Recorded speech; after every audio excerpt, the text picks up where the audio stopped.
Anomalous behaviour of fluorine, continue topic. आपने आगे देखा है HF is a liquid other hydrogen halides which have bigger size and less electronegative are gases. यानी कि HF जो है वो लिक्विड है और दूसरे जो हैलाइड्स है यानी कि क्लोराइड, ब्रोमाइड, आयोडाइड, वो क्या है, सारे इलेक्ट्रोनेगेटिव उसकी लेस होने की वजह से और बिगर साइज की वजह से वो गैसेस फॉर्म है। आपको याद रखना है ये। यहाँ पे अब आगे पढ़ेंगे रिएक्टिविटी टुवर्ड्स हाइड्रोजन, यानी कि जो फ्लोरीन की रिएक्टिविटी है वो कैसी है हाइड्रोजन के हिसाब से, यानी कि हाइड्रोजन की जो रिएक्टिविटी वो कैसी है। और react with hydrogen to give hydrogen halides, यानी कि हाइड्रोजन के साथ फ्लोरीन रिएक्ट करते हाइड्रोजन फ्लोराइड बनाता है, हाइड्रोजन के साथ क्लोरीन रिएक्ट करके हाइड्रोजन क्लोराइड बनाता है, उसी तरीके से हाइड्रोजन आयोडाइड और हाइड्रोजन ब्रोमाइड बनाते हैं। But affinity for hydrogen decreases from fluorine to iodine, यानी कि HX plus H2O यानी कि अल्काइल जो हाइड्रोजन हैलाइड है उसको वाटर में डिसॉल्व करेंगे तो हाइड्रोहेलिक एसिड मिलेगा। आपको याद रखना है हाइड्रोहेलिक एसिड, यानी कि अगर आपने हाइड्रोक्लोरिक एसिड को वाटर में डिसॉल्व किया तो उसको कहेंगे हाइड्रोक्लोरिक एसिड। ये आपको याद रखना है। Acidic strength of this acids varies, HF less than HCl, less than HBr, less than HI। आपको पता होना चाहिए यहाँ पे HI जो है आयोडीन की साइज I- की जो आयनिक साइज है वो ज्यादा है और H+ को इजीली रिमूव कर देगा, इसलिए एसिडिक स्ट्रेंथ इसकी सबसे यहाँ पे ज्यादा होगी, HF की कम है। वो याद रखना है HF less than HCl, less than HBr, less than HI। Acidic strain का मतलब होता है H+ को रिलीज करने की कैपेसिटी किसकी ज्यादा है, आपको वो याद रखना है। The stability of these halides decreases down the group। Stability down the group में क्या होता है, डिक्रीज होती है due to decrease in bond HX dissociation enthalpy. HF greater than HCl greater than HBr greater than HI। आपको ये भी याद रखना है, ये दोनों क्वेश्चन कभी डिक्रीजिंग और इंक्रीजिंग ऑर्डर में पूछे जाते हैं तो आपको याद रखना पड़ेगा और हमने आगे भी डिस्कस कर लिया है। यहाँ पे प्रॉपर्टी ऑफ हाइड्रोजन हैलाइड, यानी कि जो हाइड्रोजन हैलाइड है उसकी प्रॉपर्टी लर्न करेंगे। Property of HF, HCl, HBr and HI। यहाँ पे प्रॉपर्टी कौन सी लर्न करेंगे, melting point, boiling point, bond length, delta H0 dissociation enthalpy और pKa। यहाँ पे pKa की वैल्यू भी है। तो मेल्टिंग पॉइंट देखिए हमने बताया था HF का 190 है, HCl का 159 है, यहाँ पे 185 है, यहाँ पे 222 है। इसका मतलब ये हुआ यहाँ पे मेल्टिंग पॉइंट ज्यादा है। क्यों? क्योंकि यहाँ पे जो हाइड्रोजन फ्लोराइड है वो किस फॉर्म में है वो देखना पड़ेगा, यानी कि वाटर के साथ रिएक्ट करके वो HF क्या बना रहा है, एक्वियस सॉल्यूशन बना रहा है, इसके हिसाब से मेल्टिंग पॉइंट सबसे ज्यादा है, उसके बाद में कम हो रहा है, उसके बाद में ज्यादा है 159 से, और यहाँ तो बहुत ही ज्यादा है। तो दूसरी बात ये भी है कि हाइड्रोजन फ्लोराइड क्या बना रहा है, यहाँ पे आप देखिएगा हाइड्रोजन फ्लोराइड में हाइड्रोजन बॉन्ड फॉर्म हो रहा है, इसके हिसाब से हो रहा है। उसी हिसाब से बॉइलिंग पॉइंट भी देख लीजिए 293, 189, 206, 238, यानी कि HF में 293 है, HCl में 189 है, HF की ज्यादा है। फिर से वही बात सही है, तो आपको वो याद रखना है। बॉन्ड लेंथ HX तो 91.7 है, 127.4 है, 141.4 है, 160.9 है। बॉन्ड लेंथ किसकी ज्यादा है, HI की, तो वो अनस्टेबल होगा। उसके बाद में आएगा वो HBr, उसके बाद में HCl और उसके बाद में HF।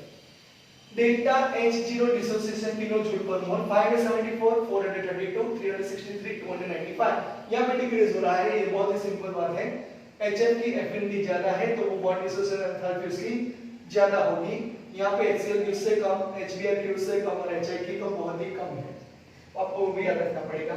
pKa वैल्यू 3.2 है हाइड्रोजन फ्लोराइड की, यहाँ पे -7.0, -9.5 और -10.0 है, ये हमने डिस्कस कर लिया है Ka की वैल्यू के हिसाब से। तो यहाँ पे 10 जो आता है -10, यानी कि जो आंसर है जो -10 है उसके हिसाब से Ka की वैल्यू आएगी 10:10, यानी कि 10 टाइम्स यहाँ पे इंक्रीज हो रहा है। तो आपको वो याद रखना है 3.2, -7, -9.5 एंड -10.0।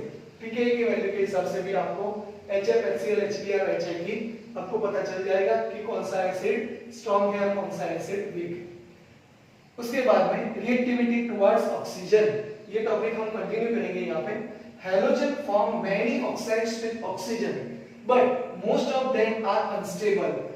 बहुत सारे ऐसे बना सकता है ऑक्साइड्स, लेकिन उसमें से बहुत सारे क्या है, अनस्टेबल भी है, मोस्ट ऑफ देम। तो फ्लोरीन फॉर्म्स OF2, आप जानते हो OF2 oxygen difluoride, thermal stability at 298 kelvin and O2F2 is there. याद रखना है दोनों। यहाँ पे फ्लोरीन की ऑक्सीडेशन नंबर आएगा -1, यहाँ पे फ्लोरीन का ऑक्सीडेशन नंबर आएगा -1, उसके हिसाब से यहाँ पे ऑक्सीजन का ऑक्सीडेशन नंबर +2 आएगा और यहाँ पे +1 आएगा। यानी कि इलेक्ट्रोनेगेटिविटी ऑक्सीजन की फ्लोरीन से कम है, फ्लोरीन की सबसे ज्यादा है, ऑक्सीजन की कम है, उसके हिसाब से होता है। Due to higher electronegativity of fluorine than oxygen, अभी मैंने बताया वही बात है, अभी आगे हम कंटिन्यू करेंगे। Make a screenshot. Reactivity towards oxygen continue. OF2 and O2F2 they are considered as strong fluorinating agent, वो फ्लोरीन प्रोवाइड करेंगे, आपको याद रखना पड़ेगा। यहाँ पे आपको याद रखना है फ्लोरिनेटिंग एजेंट का मतलब ये होता है फ्लोरीन प्रोवाइड करते हैं। O2F2 ऑक्सीडाइजेस प्लूटोनियम, प्लूटोनियम एक रेडियोएक्टिव एलिमेंट है, to PuF6 and the reaction is used in removing plutonium as PuF6 from spent nuclear fuel। जो न्यूक्लियर फ्यूल होता है उसमें प्लूटोनियम को अगर आपको निकालना है तो आपको O2F2 का यूज करना पड़ेगा, जो ऑक्सीडाइज करेगा और PuF6 में कन्वर्ट करके उसको बाहर निकाल देगा। तो आपको वो याद रखना है। यहाँ पे बहुत इंपॉर्टेंट क्वेश्चन है, अगर 1 मार्क्स का क्वेश्चन यहाँ पे पूछा जाए तो यहाँ पे बहुत इंपॉर्टेंट है। Which one is a strong fluorinating agent from the following? OF2 and O2F2 they are strong fluorinating agent। Okay, तो आपको ये भी याद रखना है। Chlorine, bromine, iodine in oxidation form, that is oxides form +1 to +7 oxidation states। याद रखिएगा यहाँ पे क्लोरीन, ब्रोमीन और आयोडीन का अगर आप ऑक्साइड फॉर्म करते हो तो वहां पे ऑक्साइड पे क्लोरीन, ब्रोमीन और आयोडीन की ऑक्सीडेशन स्टेट्स +1 to +7 तक आपको मिलती है। A combination of kinetic and thermodynamic factors lead to decreased order of stability of oxides formed by halogens। यानी कि जो काइनेटिक और थर्मोडायनेमिक फैक्टर है जो आप पढ़ चुके हो स्टैंडर्ड में, lead to decreasing order of stability of oxides formed by halogens, iodine greater than Cl greater than Br। अब इसको एक्सप्लेन करने के लिए आपको याद रखना पड़ेगा सबसे ज्यादा स्टेबिलिटी किसकी है, आयोडीन की, और लीस्ट स्टेबल कौन है, तो ब्रोमीन है। तो यहाँ पे याद रखना है higher stability of oxides of iodine, ये ऑक्साइड्स की बात कर रहे हैं, अकेले एलिमेंट्स की बात नहीं कर रहे, याद रखिएगा ऑक्साइड्स यहाँ पे लिखा है। तो आपको क्वेश्चन पेपर में अगर क्वेश्चन पूछा गया है तो ऑक्साइड्स है या सिंपल है वो आपको देखना पड़ेगा। तो higher stability of oxides of iodine is due to the greater polarizability of bond between iodine and oxygen. आपको पता है आयोडीन और ऑक्सीजन, इसमें आयोडीन और ऑक्सीजन के बीच में जो ग्रेटर पोलराइजेबिलिटी होती है और बॉन्ड होता है, उसके वजह से पोलराइज बॉन्ड होता है, उसकी वजह से आयोडीन स्टेबल ज्यादा है। उसके बाद में उसके साथ ऑक्सीजन भी है, इसके हिसाब से वो polarizability of bond between iodine and oxygen is greater. In the case of chlorine, multiple bond formation between chlorine and oxygen takes place due to availability of d orbitals. क्योंकि आप जानते हो क्लोरीन में d ऑर्बिटल आएंगे, oxygen में d orbital नहीं है, लेकिन क्लोरीन में d ऑर्बिटल है, उसके हिसाब से उसके वजह से case of chlorine multiple bond formation यहाँ पे हो सकता है। यहाँ पे d पाई p पाई बॉन्ड आपको मिलेंगे, तो आपको वो भी याद रखना है, d पाई d पाई बॉन्ड भी मिलेंगे और d पाई p पाई बॉन्ड भी मिलेंगे, तो आपको उस तरीके से यहाँ पर याद रखना पड़ेगा। This leads to increase in stability, ये बता रहे हैं कि स्टेबिलिटी क्या होगी, इंक्रीज होगी। Bromine lakhs of both of this characteristic, यानी कि पोलराइजेबिलिटी भी नहीं है उसके पास, और d ऑर्बिटल जो अवेलेबिलिटी होती है वो भी यहाँ पे नहीं मिलेगी।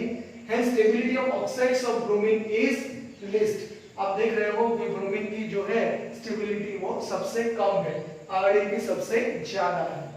तो इस तरीके से आपको यहाँ पे क्वेश्चन मिल रहा है, ये सीक्वेंस याद रखना पड़ेगा, I greater than C greater than Br according to oxides form, याद रखिएगा ऑक्साइड्स फॉर्मेशन में है। दूसरी बात, अब ऑक्साइड्स दिए गए हैं, chlorine oxides, bromine oxides, iodine oxides, इसमें से बहुत सारे शॉर्ट क्वेश्चंस मिल सकते हैं आपको। तो which one is the chlorine oxides?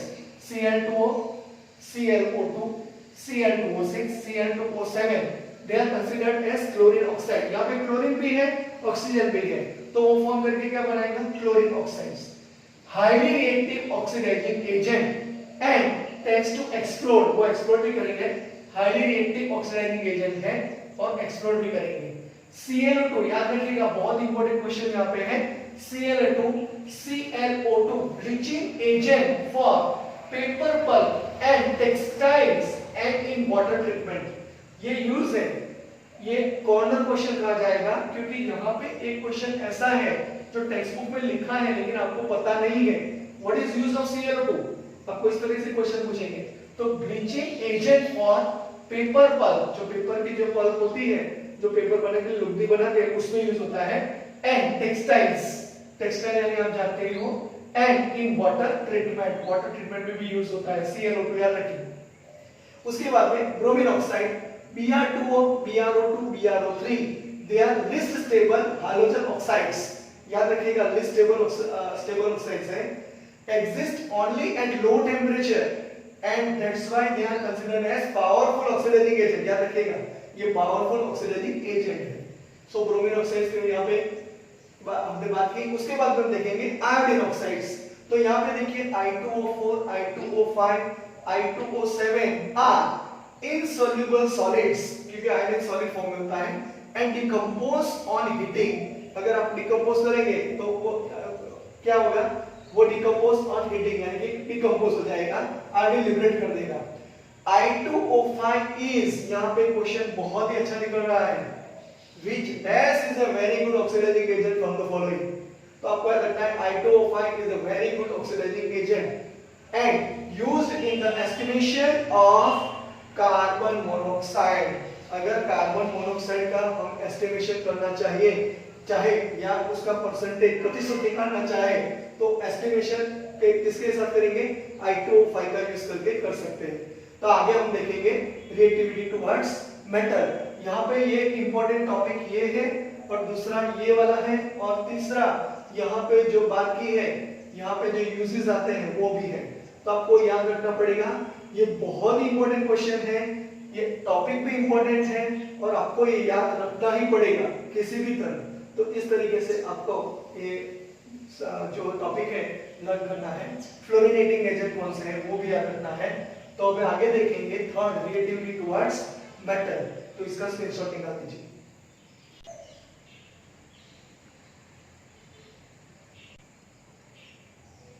आगे है रिएक्टिविटी टुवर्ड्स मेटल्स। मेटल को अगर हैलाइड के साथ रिएक्ट करेंगे, यानी कि हैलोजन के साथ, तो हमें MX यानी कि मेटल हैलाइड्स मिलेगा, ये आप जानते ही हो। मैग्नीशियम सॉलिड को अगर Br2 लिक्विड में हमने डिसोल्व कर दिया तो मैग्नीशियम ब्रोमाइड मिलेगा। तो आपको याद रखना है the ionic character of the halides decreases, यानी कि metallic fluoride greater than metallic fluoride, greater than metallic bromide, greater than metallic iodide. इसका रीजन यही आएगा कि फ्लोरीन सबसे छोटा साइज में है, यानी कि उसकी एटॉमिक साइज बहुत ही कम है, तो इसके हिसाब से वो मेटल के साथ हाईली रिएक्ट करेगा।